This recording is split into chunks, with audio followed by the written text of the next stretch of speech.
एकदमै खुसी छु किनकि यो मेरो आरएनजिसीमा प्रोफेसनल विन फर्स्ट टाइम पनि हो र म एकदम खुसी छु। त्यहीमाथि कोर्स रेकर्ड पनि भयो, so I am very happy.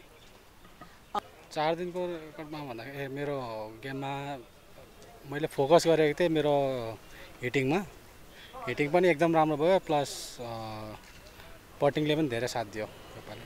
त्यस्तो केही पनि सोच त थिएन, जस्ट आएर खेल्ने आफ्नो बेस्ट दिने भन्ने चाहिँ थियो र फर्स्ट डे नै राम्रो भएर चाहिँ अलिकति कन्फिडेन्स अलिकति आएको थियो, त्यसरी नै अगाडि बढेको। त्यो दिमागमा केही पनि थिएन रेकर्डको, मलाई रेकर्डको बारेमा थाहा पनि थिएन। जस्ट म आफ्नो गेमलाई फोकस गरेर हरेक सर्ट फोकस गरेर खेल्थेँ।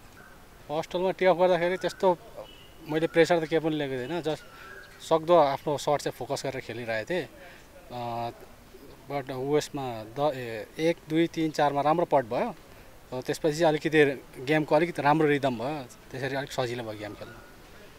दिमागमा अलिअलि त भइ नै हाल्छ, अब सबै प्लेयरहरू राम्रै खेल्नुहुन्छ। प्रेसर त भित्रभित्र थियो, तर त्यो बाहिर चाहिँ थिएन।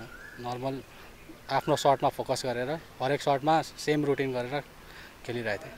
1 नम्बर पछि अब त्यस्तै हो, नर्मल भनेको जस्तै अब आफ्नो रुटिनलाई फलो गर्ने, पानी खाने, अनि आफ्नै रुटिनमा एउटा प्र्याक्टिस स्विङ गर्छु म, त्यही प्र्याक्टिस स्विङ गर्ने, अनि फोकस गरेर लाइन हेरेर जस्ट लेट इट गो।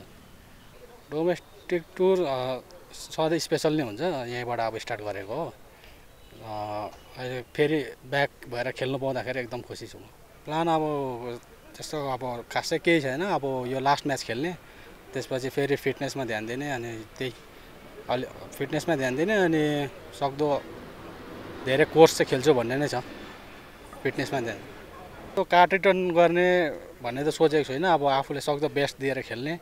अब सक्दो अब मेरो अब सायद 3-4वटा म्याच बाँकी छ, सक्दो आफूले बेस्ट दिने। अब जे हुन्छ अब ठिकै हुन्छ होला सायद। सिधै भन्नुपर्दाखेरि उता कम्पिटिसन धेरै छ, प्लस 126 जना नर्मली म्याचमा 126 जना प्रोफेसनलहरू खेल्नुहुन्छ, त्यसमा सबैजना राम्रो पनि खेल्नुहुन्छ। यहाँ पनि सबैजना राम्रो खेल्नुहुन्छ, तर यहाँ चाहिँ अब लगभग एउटा म्याचमा धेरैमा धेरै कोही बेला 40-50 जना हुन्छ होला प्रोफेसनल, सो अलिकति कम प्रोफेसनल भएर चाहिँ सायद कम्पिटिसन अलिक कम भएको होला जस्तो चाहिँ लाग्छ।